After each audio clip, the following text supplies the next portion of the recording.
Good morning. Welcome to the Buc Buzz. My name is Nathan Schultzke, and with me is Olivia Rando.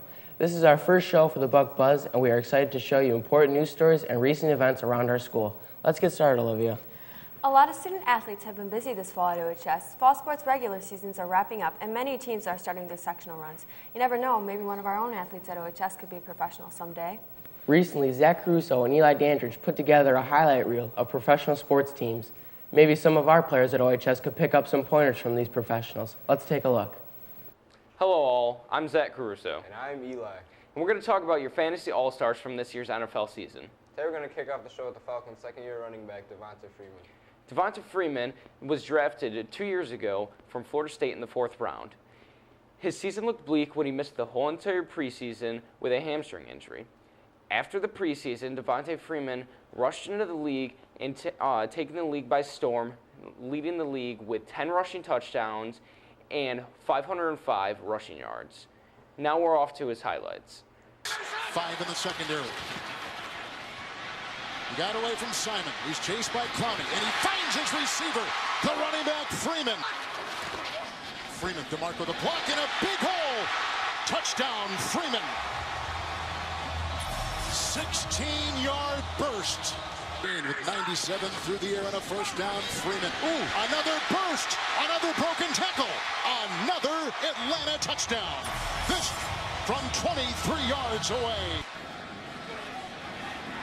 Oh, he's got him. Freeman busted coverage, downfield he goes. Demps is there. A catch and run to the Texan 12. A beauty by Freeman. Goes Freeman inside the 20 to 10, and Freeman's in for yet another touchdown. His 9th of the year.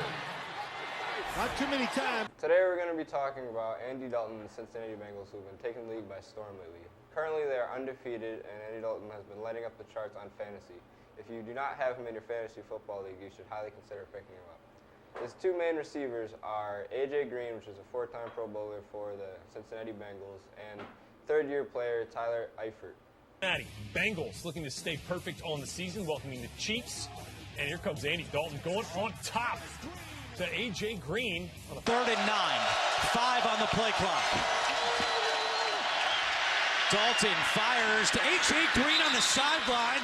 And Hill also super tough into the end zone for a 2-point conversion there. So the Bengals on top 29-18 here when Andy Dalton finds Tyler Eifert wide open from 30. They just have so many weapons. You can't So that front right now. Bengals fourth sack of the day. They had 5. Forced the Chiefs punt. So here comes Andy Dalton.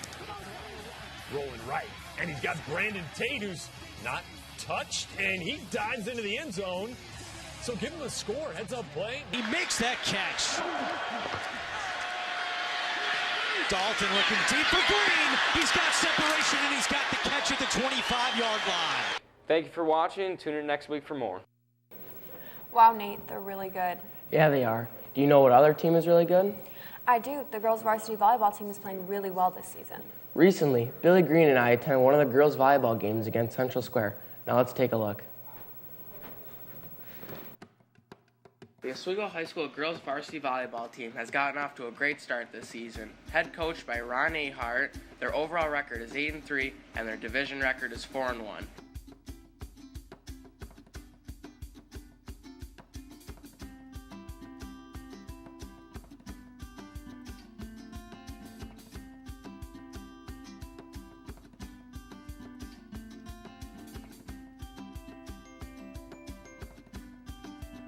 After their recent win against Central Square, we caught up with Bree Pfeiffer for a quick word.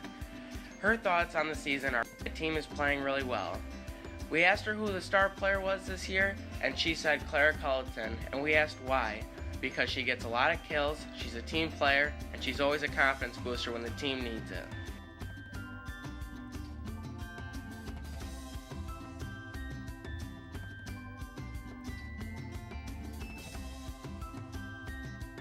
Wow, that was a really great game. They are really good. Some of those girls can really get into the game. They hit the ball hard. Yeah, I know, Olivia. It's crazy. A lot of our other sports teams are doing really well, too.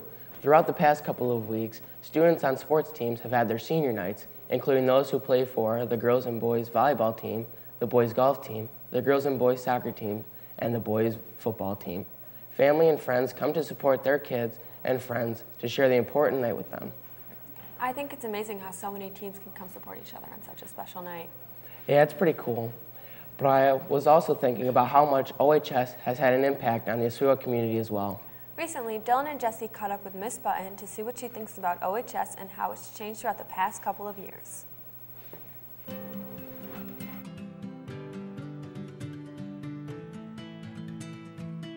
Oswego High School, located in upstate New York, offers many programs and activities for students to partake in. Things such as film and cinema, electives here at OHS, are classes where you can study the techniques of film to help better understand the movie industry. We've seen many great changes here at OHS.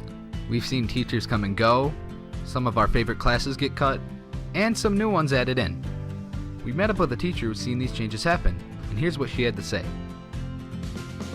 I graduated in '91 from college, and that was the same year I started subbing in the district.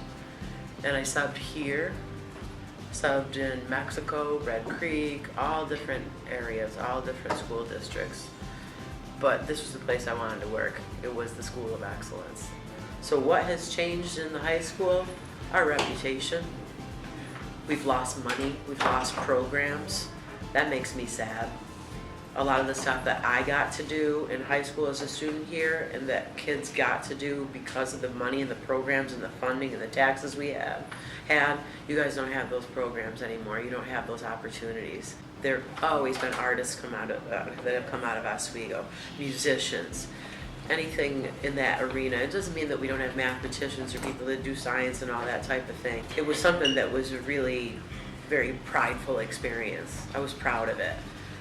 I'm still really proud to be a teacher, and I'm proud to be a person who works at the high school. I am sad, and I wish we could get the money back that funded those programs so that you guys would have more opportunities. That's so weird on how things can change that fast just around Oswego County. I know, it's crazy. Although many things have changed, there are also a lot of things that have stayed the same, including local businesses that many high school students still go to. Have you ever been to Murdocks? Like the bike shop?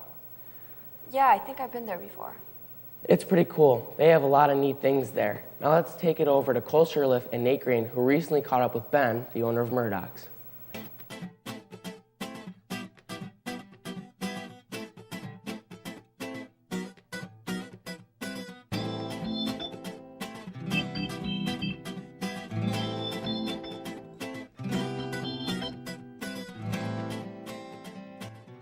Murdocks was, from the beginning, was a bike shop first, and then some outdoor sporting goods. We started Murdocks in 1991.